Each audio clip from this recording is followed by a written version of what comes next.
Frank Castle? I got something I need to show you. I still have the video files. The U.S. military turned you into a hitman, Frank. Castle's the last witness. We can either clean this up or let him take us down. The world needs to see the truth.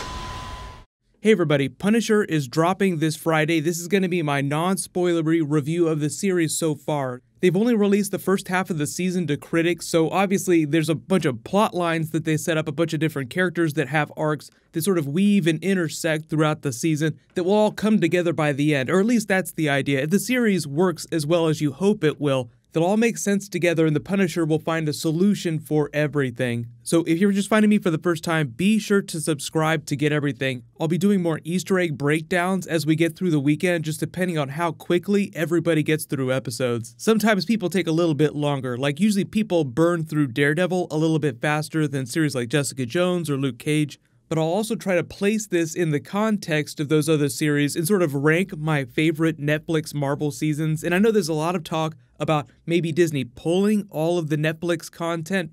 Regardless of what they do in future seasons, there will be more seasons of these shows, so don't worry about that. But leading the cast, you have Jon Bernthal, who does a master performance of the character, best version of the character so far. Even after Daredevil Season 2, you would have said he's probably one of the best versions of the character.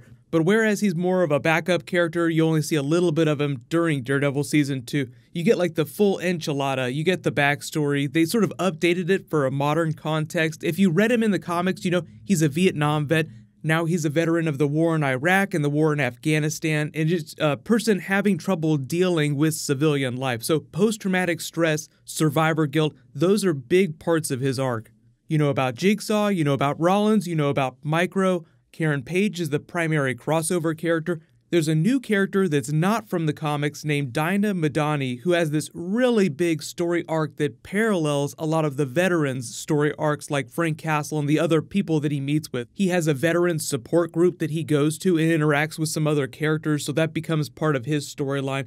The series itself, sort of like the big overarching themes, take a really hard look at the military intelligence industrial complex in the age of the War on Terror, because that's sort of when the wars took place that Frank was a part of. So it also takes a really hard look at the idea of these big governmental organizations taking really dissatisfied young people and turning them into killing machines, and what happens to them when their government is done with them, like just sort of leaving them to dry.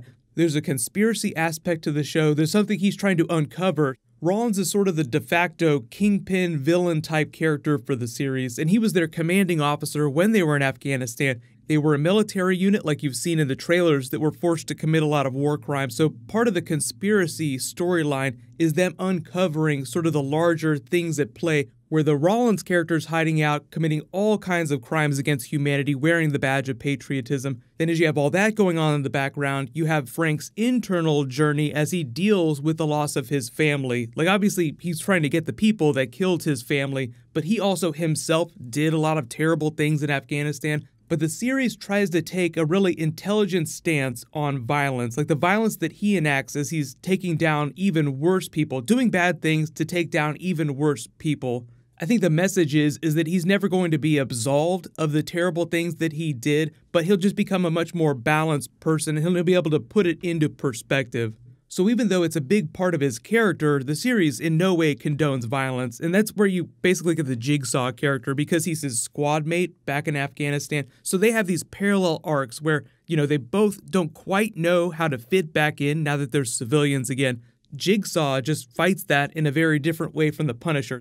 The war that the Punisher is fighting is more of like an internal war and a war against domestic terror through the Rollins character's storyline. And then sort of parallel to all that, you have the Dinah Madani character who's at Homeland Security, and the really interesting thing about her is that she's this Middle Eastern character who is actually really good at her job, but because she's Middle Eastern, people view her with this lens of suspicion because this is the age of the War on Terror. So in the way that society doesn't really know what to do with veterans when they come back from war, it's also the same thing with her character. Like, they're not quite sure what to do with her inside Homeland Security. Even though she's really good at her job, she's sort of the odd man out, so to speak. And the thing is that obviously the Punisher does really terrible things, so she learns about him and tries to take him down, but at the same time she's trying to uncover the same conspiracy that Frank and Micro together are trying to uncover. So I think the idea is in the back half of the season, she's probably going to find that she will need the Punisher just as much as she thinks she needs to take him down.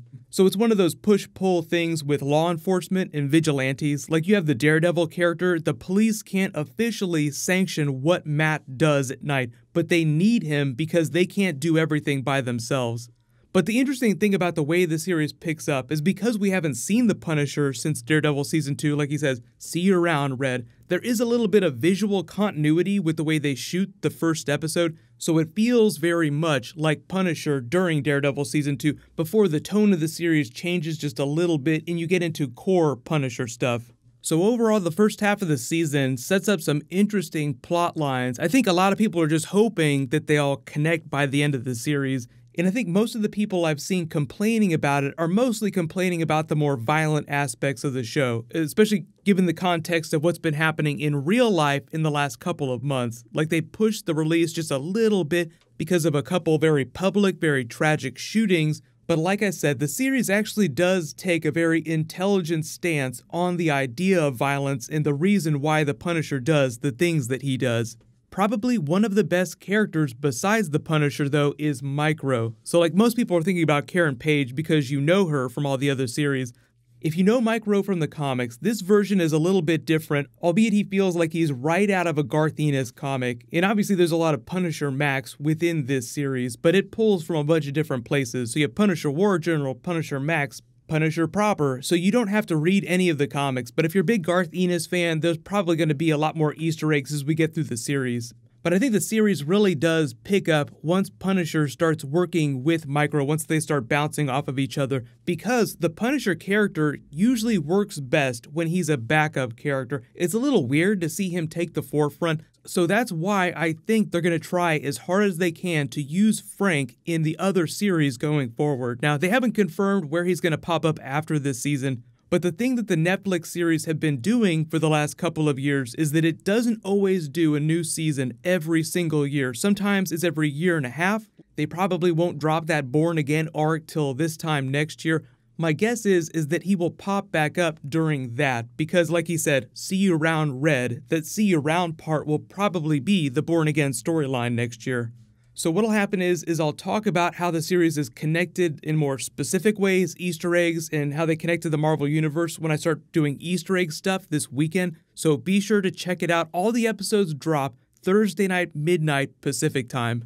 So in related news, the Justice League premiere is today as I'm posting this video. So I'm supposed to be doing some special stuff for that. I'm not allowed to post my review for that till Wednesday night, so that's when that'll post. But there'll be a bunch more comic book stuff happening, The Flash, so just look at the top pinned comment for the videos that'll be coming next. I'm still doing that IMAX ticket giveaway. All you have to do to enter is be a subscriber and leave a comment on this video. I'll just announce the winner the next time I post a Marvel video. So while you wait for everything, you can click here for the last big Punisher trailer, and you can click here to learn all about the Thor Ragnarok deleted scenes and alternate post-credits. Thank you so much for watching. Everybody stay awesome. I'll see you guys tonight.